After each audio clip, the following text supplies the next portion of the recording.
So you're a Templar that people dread. And you're also into indie FPS games, much like S35 Gaming, but you're not sure that you stand out from the crowd. Then we might have just the video for you as we shine our indie game spotlight on Dead Templar, Bassassness Defined.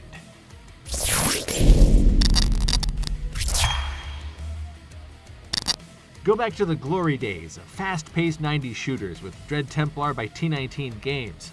In a world full of portals, hellish monstrosities, and guns, you are a man on a mission for vengeance. As the titular Dead Templar, you'll have access to an arsenal of powerful weapons, as well as time-bending powers that will make all of the demons in hell fear you.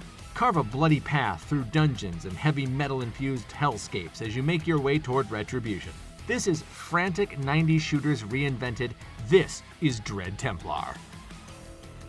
Dead Templar is published by Fulcrum Publishing, formerly 1C Games, a company known for their radical FPS games. If you've ever seen or played games like Graven or Wrath, Eon of Ruin, then you'll know what Dead Templar is all about. Everything from the main character's movement to the fire rate of your weapons is fast-paced. Dodge enemy projectiles while you weave in and out of groups of demons, quickly switching between weapons to maximize your destructive output. Slow down time to get some breathing room and take down rooms full of enemies. Then use your dash ability to get out of harm's way quickly. The way Dead Templar mixes old-school charm with new-school sensibilities is a testament to T19 Games' ability as a developer to modernize classic experiences for a new generation while pleasing those who were there for their debut. You can't have a frenetic first-person shooter without armfuls of devastating ordnance, and Dead Templar definitely has more than a few creative weapons to aid in your demon thrashing. Your first and most reliable weapon is your melee option, a pair of short katanas that have additional functionality.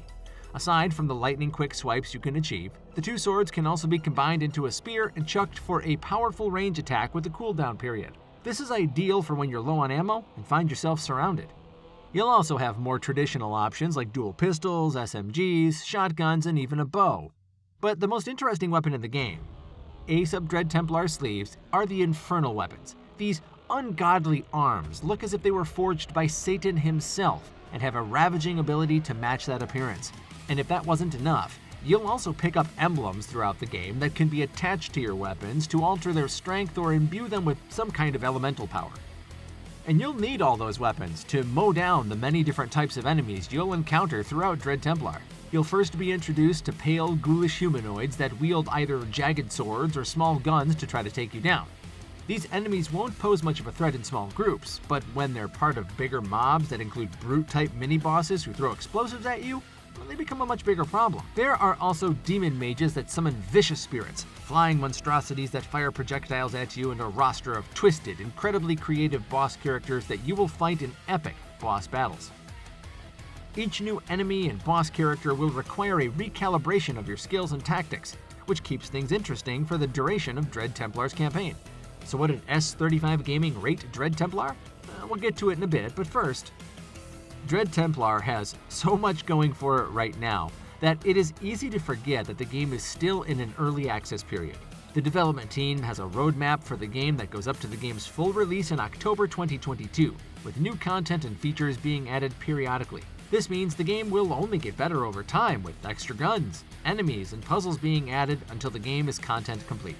While that full release is still several months away, the game looks, runs, and sounds incredible in its current form, and will delight any shooter fan. Our rating, 4 out of 5. So what's your favorite indie FPS? Let us know in the comments, but remember to always be kind. And while you're here, why don't you check out our last video where we ask, will Outriders Worldslayer tempt you back to the world of Outriders? I'm Mike Golczynski, and I'll see you in the next video.